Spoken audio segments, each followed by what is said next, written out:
కస్తూర్బా స్కూల్లో జరిగిన ప్రేరణ కార్యక్రమంలో డాక్టర్ పరికిపండ్ల అశోక్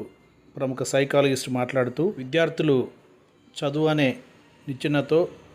జీవితంలో ఎంత ఎత్తుకైనా ఎదగవచ్చని, అబ్దుల్ కలాం గారు చెప్పినట్లు కలలు కనండి,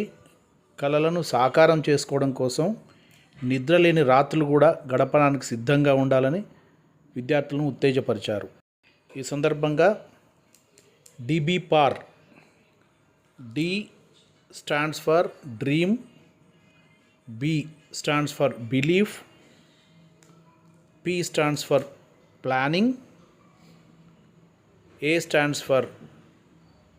action, and last but least R stands for result అనే అంశాలపై సోదాహరణంగా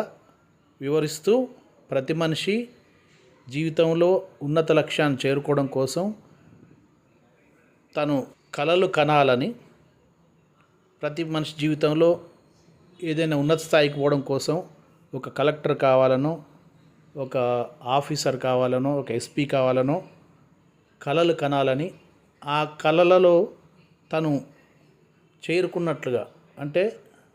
తను ఆ ఉన్నత శిఖరానికి చేరుకుంటే ఎలా ఉంటుంది, మన చుట్టూ ఉన్న వ్యక్తులు ఎలా మనల్ని రిసీవ్ చేసుకుంటారు, ఎలా మనల్ని రెస్పెక్ట్ ఇస్తారు అనే అంశాలను మనం కళ్ళు మూసుకొని ఒకసారి ఊహించుకొని దానిని పూర్తి స్థాయిలో నమ్మి ఆ తర్వాత ప్రణాళికను రచించుకొని దాన్ని అమల్లోకి పెట్టి ఫలితాలను రాబట్టాలి.